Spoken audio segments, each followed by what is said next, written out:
Hi, and welcome to another video by Get It Done Home Repairs. Who wants to build a custom pipe table? All right, this one here we just built today in a couple of hours here in my garage. I will show you all the parts that I picked up in the big box store, including the wood. The wood I actually bought a little bit larger because I wanted to cut it down to a size that I needed for it.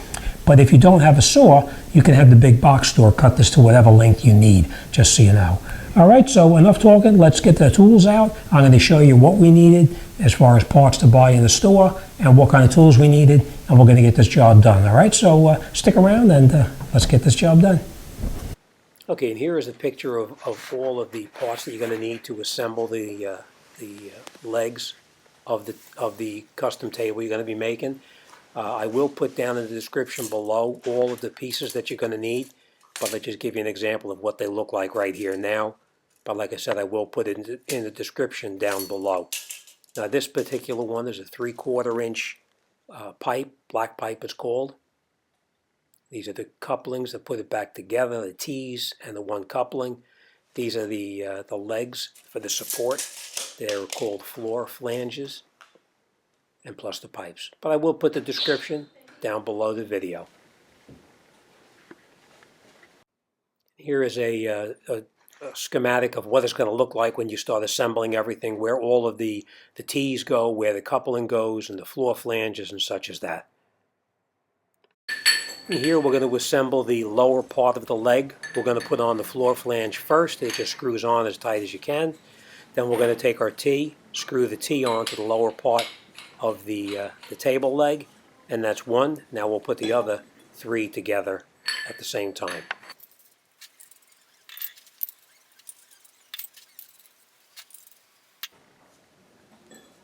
All right, we just lay the legs out in the position where they're going to be. The next thing we're going to do now is we're going to take the 5-inch pipe and another T, and we're going to screw them together. And we'll grab the other 5-inch, 3/4 inch pipe, and we'll screw that in here again. Next thing we'll do is we'll take the front ones and do the exact same thing. We'll put that together in the same fashion.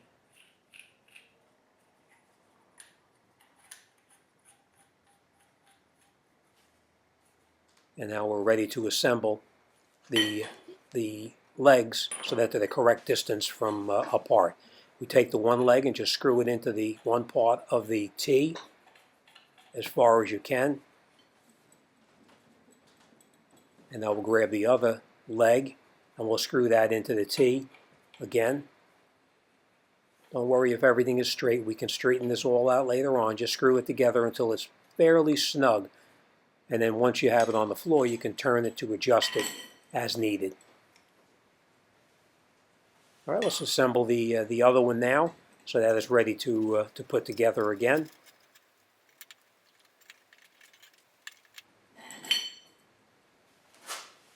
Next thing we're going to do is we're going to take the coupling, and we're going to put the coupling on one end of the 26-inch pipe, and then we're going to grab the other part of the 26-inch pipe, and we're going to screw that in so that we make it one whole piece, and that's how wide the table itself is going to be.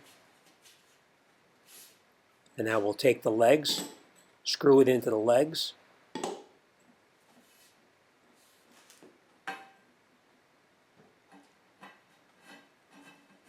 Again, I said, don't worry about if it's off just a little bit. We can adjust all of this later on.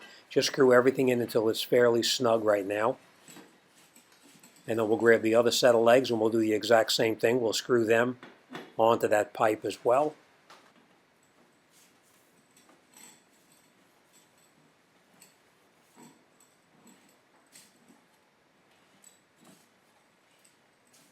All right, and now once it's tight, we'll just position it so that the four floor flanges are touching the floor, and then we can just rotate it until it snugs up a little bit tighter, and we can level out the legs somewhat. We'll come back to that later on.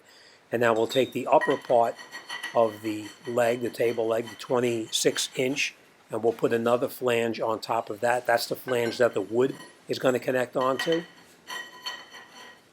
And we'll put the flanges on all four of the other upper section of the leg itself.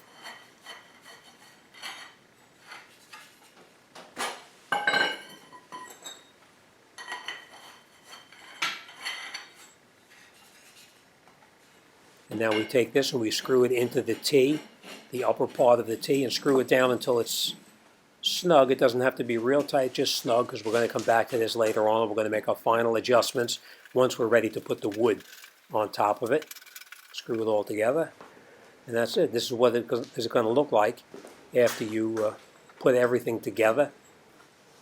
And then we'll come back later on and we'll make our final adjustments just to get everything lined up. But that's what the whole base of the table is going to look like.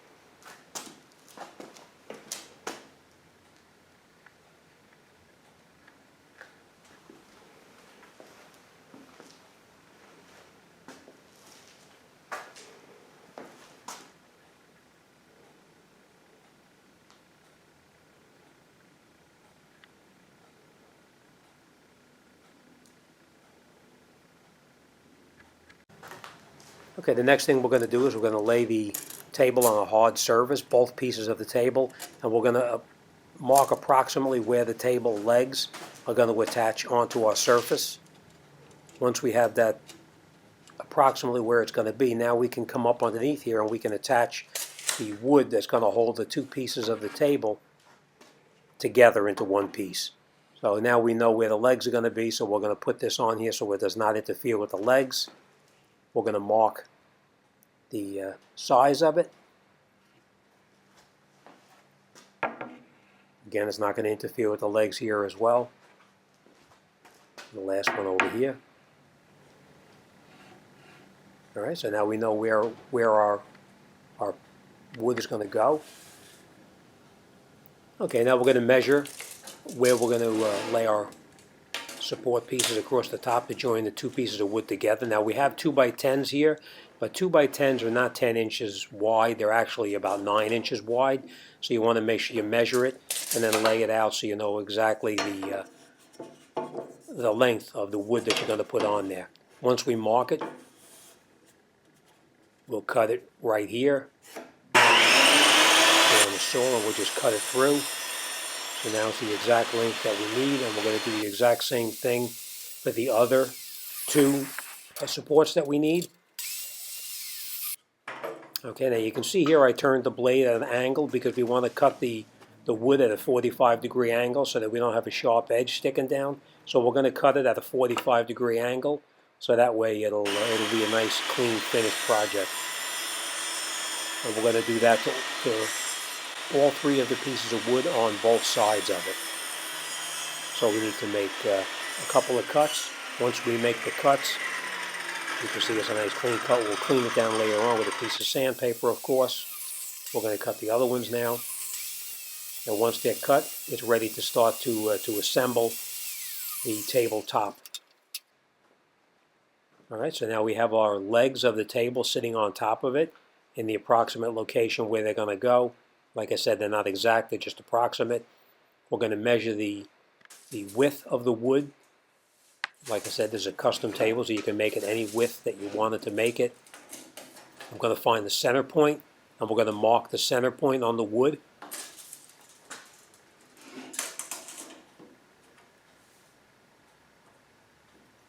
Okay, once we have the center point, we're going to lay out our support that's going to hold the two tops of the table together. Put it in location, and then we'll grab our drill and we're going to pre-drill the pilot holes for the screws. You want to pre-drill them because this way here, the screw will go in exactly where you need it to and it won't be moving all over the place while you're trying to screw it in. Make sure that the depth of the screw is not going to come through the other side of the wood, so make sure you have the right length screw before you drill anything. You're not going to drill all the way through the wood. You're only going to partially drill it, and the screw is going to pull it in the rest of the way so it doesn't penetrate the other side and come through on the top of the table.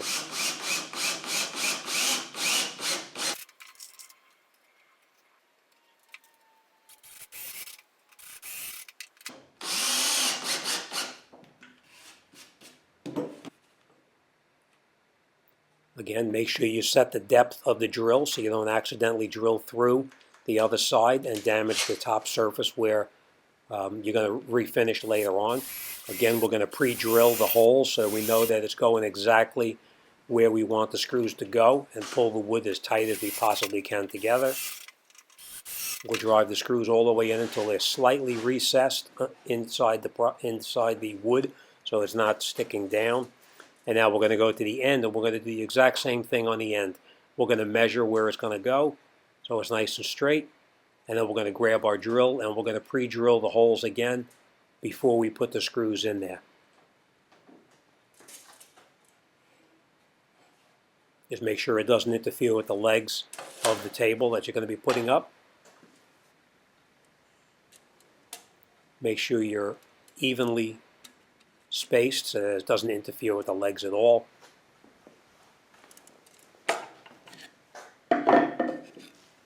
Same thing on the other side, and I always try to make everything as even as we can on one side as well as on the other, so everything is in the same exact position. 4 inches and then the wood, 4 inches to the wood, and we did the same thing on the other side. And now we're going to pre-drill the holes, and we'll put the screws in, and that'll join our tabletop together. Again, make sure you're drilling at the proper depth. You don't want to accidentally drill through where it's coming through on the other side, and it's going to damage your work surface. Pre-drill all the holes, and then drive the screws in until they're slightly recessed.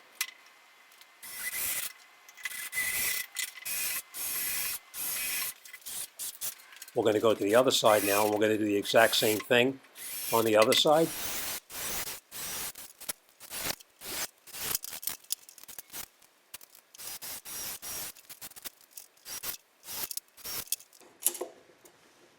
Now we're going to lay out exactly where we want to put our legs. Make sure that they're even on the under part of the table. You want to have, in this particular case, I believe it was an inch on one side and an inch on the other side. So we're just going to lay it out. We're going to mark where we are going to put the floor flanges attached to the table itself. And now we're going to come in here with a drill. And again, we're going to pre-drill all the holes before we try to drive the screw in. Again, it's much easier to drive a screw into a pre-drilled hole than to try to get the screw to bite in the correct location. So make sure you pre-drill them.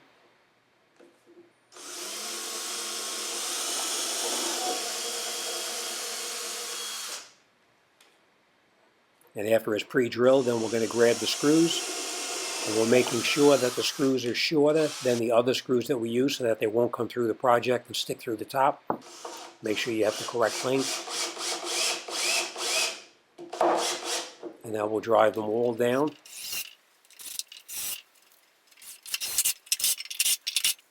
And we're going to do the same thing on all 4 of the legs. We'll screw them all nice and tight.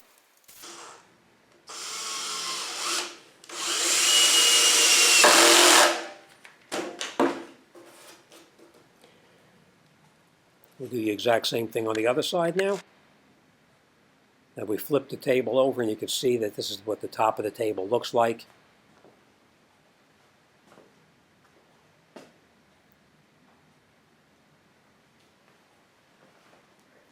Now the next thing we're going to do is we're going to lay out what kind of sandpaper we're going to use. Now sandpaper has different grits. The lower the number, the coarser the grit of the paper. So you want to start out with a sandpaper that's a higher number, and we're going to work down towards a lower number. The higher number takes off all of the real big imperfections, and we're going to do the entire project with the heavy grit paper first. That'll clean up all of the really bigger imperfections in the wood. All right, so now that we're ready with our project to be stained, you want to make sure all of the dust is off of the work area. Make sure you clean all the dust off. If there's a little bit on there, it's not going to make a big deal, but try to get the majority of it out. We pick the stain we're going to use, which is personal preference, and we need a brush, we need a couple of rags, and we need a very small brush to get inside here, so we make sure we have all of the areas colored the way we want them. Now you can use a paintbrush to paint it on, but remember that a lot of times a stain has to be cleaned up with paint thinner, so in this case I'm using a brush that I'm just going to be throwing away. All right, so what we're going to do first, we're going to apply the stain. you want to put the stain on the way the direction of the grain of the wood. And you can see the grain of the wood goes this way, so that's the way you want to put the stain on, the direction of the grain of the wood. And you put it on fairly heavy so it puddles on there and it doesn't just soak right in, because we're going to wait about 15 minutes, maybe a half an hour, and then we're going to remove the excess stain that's on here. All right, so we're going to continue doing this throughout the whole length of the table itself. And once this is done, we're going to wait 15 minutes, and then we'll come back and I'll show you what the next step would be in order to get the color, to achieve the color that you want on the table itself. All right, so let me finish doing this, and I'll bring you back as soon as we get it finished up. Another thing I want to mention to you while we're doing this also is you want to make sure you put something down on the ground so you don't make a mess if it happens to have a couple of drops of the stain to go onto your floor. So in this case, I have cardboard down there that we will just throw away once we're finished.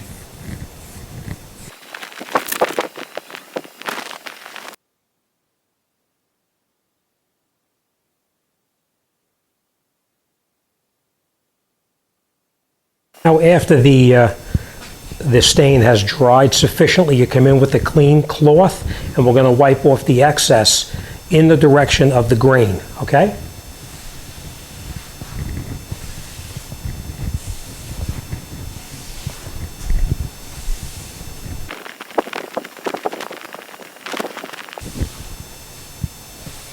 Okay, we're going to make sure we wipe the ends off as well, right here.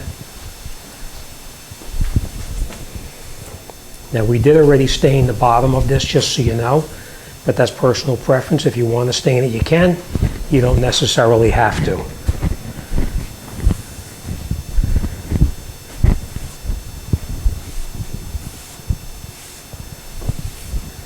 Okay, so now after we have it wiped down to the finish that we'd like, we're going to let it dry. The container says dries 4 hours before coating it with a clear. So we're going to let this dry a little bit, and then we'll come back. We're going to put our clear on this, and we're going to wrap this job up. Now after our surface has dried thoroughly, it says 4 hours to dry. I did have it drying for a little longer than 4 hours. This is actually fairly cold in here, so I do have a heater over here to just heat this up so it dried a little bit quicker. All right, next thing we're going to do now is we're going to put our finish on top of it. You could pick whatever kind of a finish you want. You could put a matte finish, you could put a shiny, you could put a semi-gloss, whatever kind of a finish you want to put on it. It's up to your personal preference. In this particular case, I'm using a matte finish, and we're going to apply it in the direction of the grain again as we did before. All right, so we're going to put a light coat on here, and we're just going to put it over the entire surface. All right, nice and easy, and just follow the grain.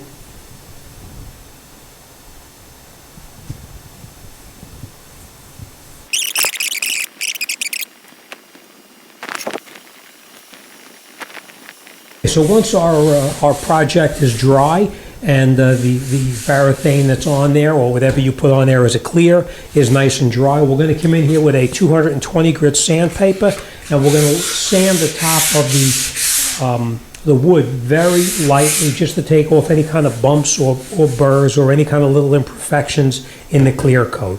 All right, and after we do that, we're going to come in here with a rag. We're going to wipe off all of the dust from the little bit of sanding that we're doing. We're going to clear coat it one more time, and this job is done, and on to the next. All right, as always, thanks for watching, and I'll see you on the next one.